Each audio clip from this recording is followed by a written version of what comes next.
Lepas aksiden tu, baru dia tahu erti menyesal. Kawan aku baru lepas aksiden.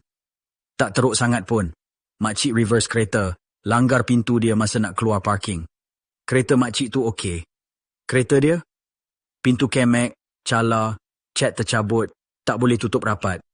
Benda pertama dia buat, terus nak call insurance. Tapi bila dia check insurance dah mati 2 minggu lepas. Aku tengok muka dia terus berubah. Dia diam je, pegang kepala. Sebab dia tahu, semua repair, towing, cat, semua kena keluar duit sendiri. Makcik tu pun tak nak buat report sebab dia pun takut kena claim. Masa tu baru dia faham.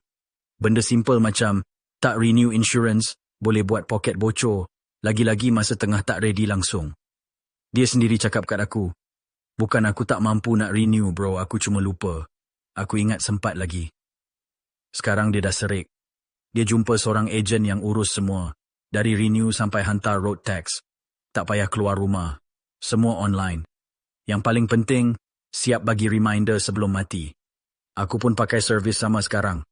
Abanginsurance.com. Kalau kau pun jenis lupa-lupa, baik settle awal sebelum kereta settlekan kau.